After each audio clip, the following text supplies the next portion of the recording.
Hello and welcome mga kabetsang ko. It's me, your gay detective, Martin Rules, and welcome back to my channel. And you know what time it is? It's Philippine True Crime Stories. May mga lumilipad na buhok, te. Kumusta kayong lahat? I hope you guys are safe and healthy. And what can I say? February pa lang and feeling ko pagod na ako ngayong taon. Oh, ang dami na naman ng yayaring kababalaghan this year. And hopefully, kumakapit pa rin tayo sa ating mga sarili. Oo. Sana naman magkaroon ng kaliwanagan ang taon na 2021. True. Kung bago pala kayo sa aking channel, hello, my name is Martin. And every Thursday, gumagawa ako ng video tungkol sa totoong krimen o misteryo na nangyari sa Pilipinas habang nagmi-makeup. Kaya naman kung interesado ka sa ganitong klaseng content, inaanyayahan kitang mag-subscribe sa aking channel para sa ikauunlad ng Pilipinas. Chos! And huwag mo rin kalimutan na i-click yung bell button para naman makalembang ka pag meron tayong bagong uploads. And lastly, if you have any questions sa topic natin for today at sa mga makeup na i-apply ko, don't hesitate to mention or comment below and sasagutin ko ang inyong mga question. Okay, last week, kung naalala nyo pa, pinag-usapan natin yung case ni Marie Chris Sioson. And today naman, we are going to talk about Manila Film Center tragedy. By the way, shoutout pala kay JJ Jacob for recommending this case. Thank you so much. Oo. And kung kayo rin may alam na true crime or mystery na gustong i-recommend on my channel, just comment it below.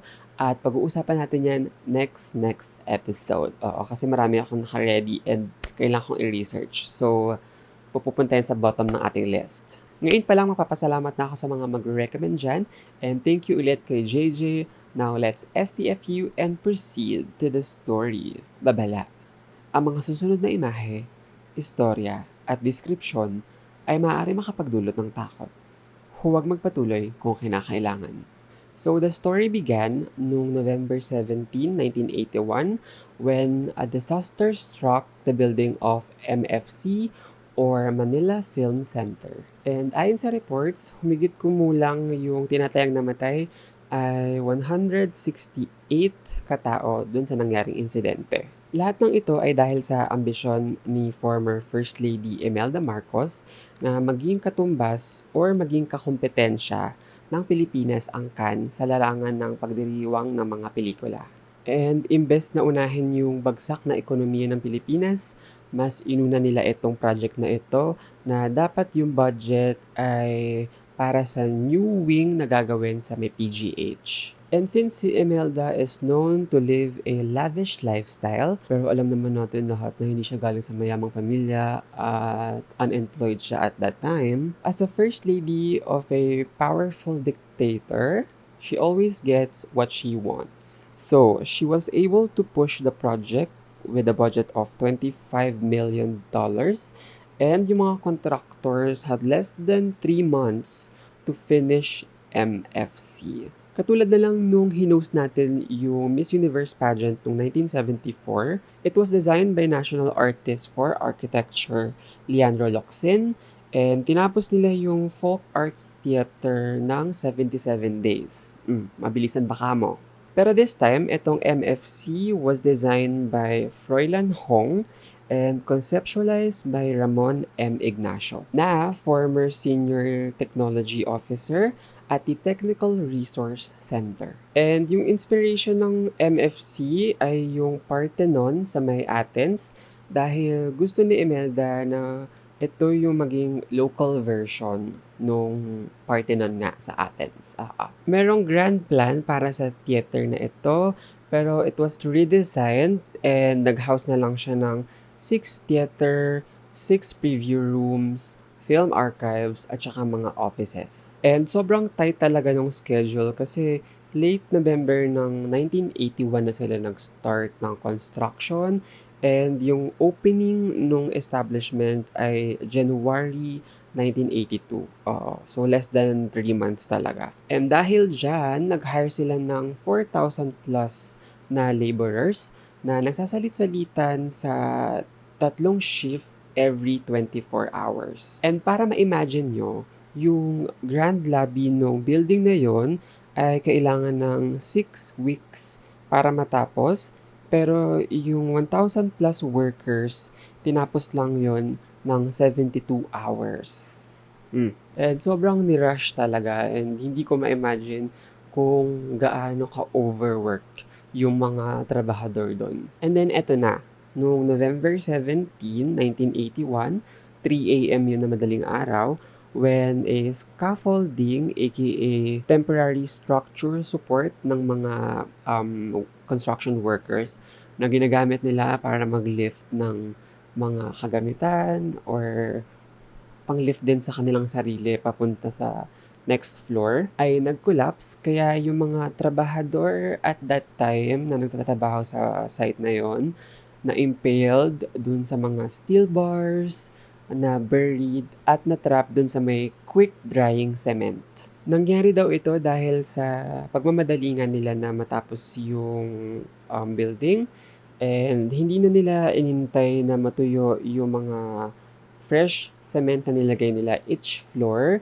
kaya ito nag-collapse. Si Nena Benigno, na former public relations sa Experimental Cinema of the Philippines and Manila International Film Festival, dali-daling pumunta doon sa site and nakita niya yung aftermath ng insidente. Sabi niya, and I quote, "From a distance, I could see people in stretchers being carried out, and when I got there, they were digging out people. And there was a guy, he was alive but half buried. To keep him awake, not to go in coma, they sing Christmas songs." End quote. Sa pagkakaalam ko, napanood ko to sa may eyewitness, yung multo nung nakaraan, yung title. And yung guy na yun, hindi siya kinilala. And buhay nga siya na parang nakalibing half nung body niya. Pero parang hindi na siya ganun ka-conscious. And after 9 or 10 hours, natanggal siya dun sa pagkakabaon niya sa may quick drying na cement nga. Pero binawian din siya ng buhay. And parang siya yung naging face, hindi ko naman kiniklaim, parang for me lang siya yung naging face nung tragedy na ito dahil walang iba ng biktima na napakita after him. Oo, parang siya lang. Anyway, dahil baka magkaroon ng scandal yung nangyaring aksidente, nagkaroon ng media blackout, and kahit na na-lift yung martial law nung January that same year, si Marcos retained all of his power as a dictator, kaya yung mga rumisponde were able to enter the site 9 hours after nung incident. And ayon sa Marcos-controlled press, 28 katao daw or workers yung nasawi sa nangyaring insidente. And halos lahat nung mga newspaper from 1981 ukol sa MFC ay tungkol sa mga multo. Hindi nyo kinaya yorn. Parang imbes na mga nasawi yung mga nasa balita, parang natabunan na siya ng mga kamultuhan stories, which is, for me, parang propaganda. Oo, kaloka. Pero rumor has it, sa more than 4,000 workers nila doon, there's a possibility na more than 28 yung mga namatay. Samantala, si Betty Benitez, na asawa ni Conrado Benitez, Imelda's assistant minister, na in charge dun sa project ng First Lady, allegedly ang nagsabi na mag-pour ng cement doon sa mga victims. Sa kadahilan ng hindi nga pwedeng ma-delay yung construction. And then pumunta si Imelda doon sa site at nagbigay ng compensation doon sa pamilya ng mga workers na nalibing. The recovery took 2 weeks sa pag-drill at pag-alis ng mga bangkay. Yung iba hindi nila maalis kaya pinuputol na lang nila yung mga body parts or tinatabunan ng semento. And even yung amoy daw lingered dun sa premises for weeks. And despite all that, the festival took place as scheduled. 300 guest celebrities and other personalities were flown in. Yung iba sa kanila gratis, aka walang ginastos. And karamihan din sa kanila sa 5-star hotel nagstay along Manila Bay, and they were driven around by a fleet of Mercedes cars. And some of the guests were Brooke Shields, Frank Conero, Ben Kingsley, George Hamilton, and Robert Duvall, to name a few. And sa sobrang last minute nga and talagang pinilit, sabi sa reports, before daw ng opening, parang hours before, may mga karpentero pa daw na nagpupupokpok dun sa site at may mga workers na nagwawalis or naglilinis ng mga debris para nga dun sa mga darating na guests. So, ang daming nangyayari talaga. Ayan, sabi pa, sobrang alikabok daw galing dun sa debris and naglagay pa sila ng fake grass and kinulayan nila ito ng green para daw mas matingkad yung color. Pero yung mga guest na naka-long gown, nagulat na lang sila na may mancha ng pintura yung kanilang mga gowns. According dun sa mga pumunta, sabi it was a spectacle event presided by Imelda Marcos and nagbigay siya ng speech in her shimmering butterfly sleeve gown or terno. Of course, with her signature bouffant hairdo. And all smiles like nothing happened weeks ago. A total psycho. And si Amy Marcos naman na inappoint as Director General of the Experimental Cinema of the Philippines ang nag-announce sa mga winners with her Peppa Pig accent. Anyway, despite its success, it seems like may sumpa na pumapaligid sa Manila Film Center and with the festival itself. Dahil dalawang security guard yung namatay under mysterious circumstances and yung projection screen clattered on the floor during the opening night. Actually, hindi lang yan. Ito pa. Si Betty Benitez, yung naka-assign dun sa project, kung naalala nyo pa, yung nagsabing hindi pwedeng madelay yung project nga at allegedly nagsabi na buhusan ng concrete or ng cement yung mga biktima. She died in a bizarre accident. So, ganti nangyari. Passenger daw siya dun sa sasakyan ni O.D. Corpus, former president ng University of the Philippines. Hindi lang malinaw kung bakit sila nagda-drive in the middle of the night away from their respective families. Pero ayun na nga, nagda-drive sila, papunta sila ng Tagaytay. And yung sa pa-curve na road, bumangga yung car nila sa may tree or sa puno. And then, si Betty instantly died, pero si Corpus nakasurvive.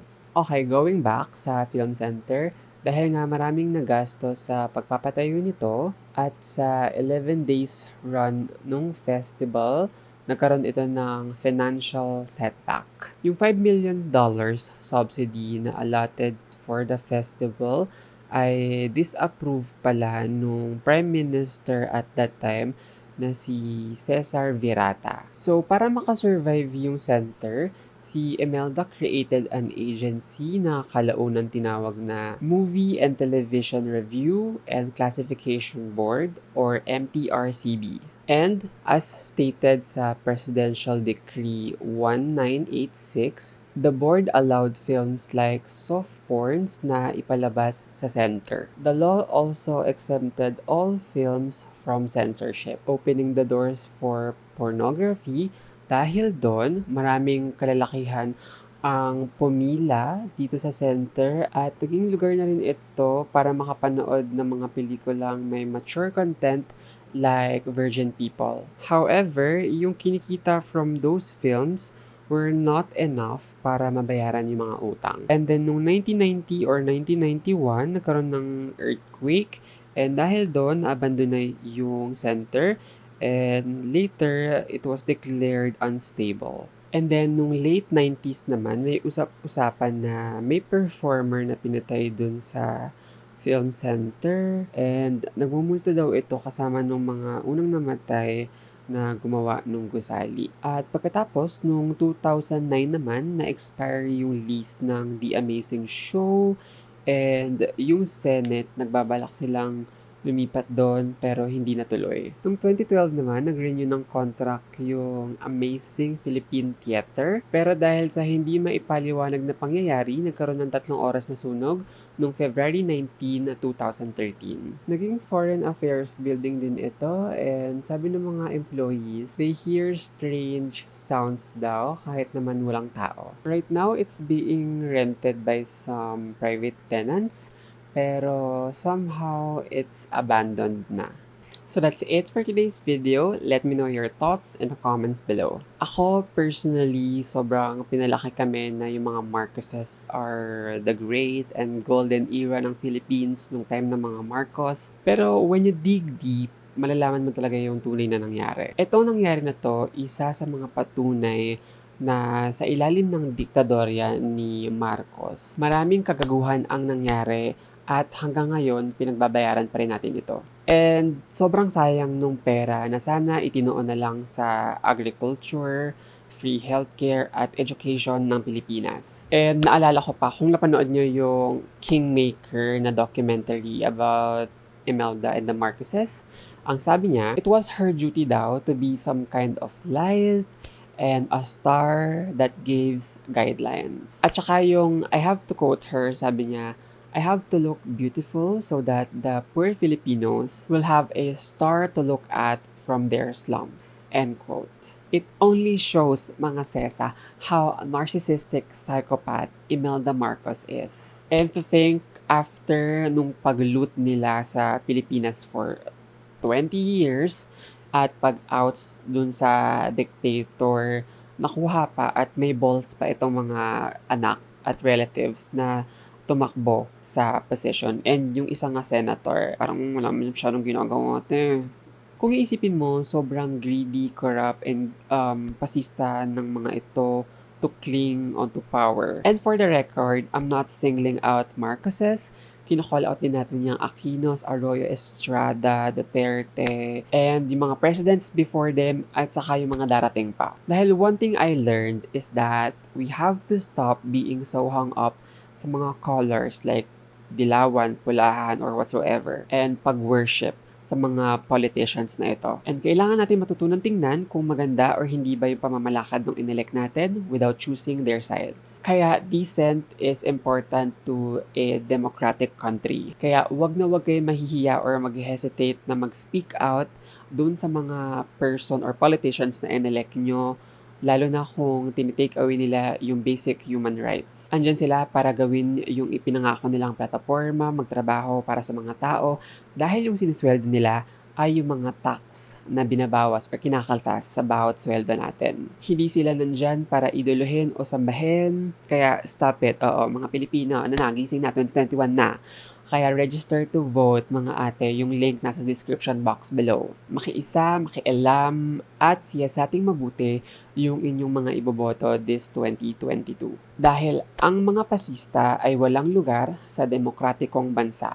Period. So that's it for today's video. Thank you so much for watching. As always, please keep safe and healthy. And I'll see you guys next Thursday. Bye! Register to vote.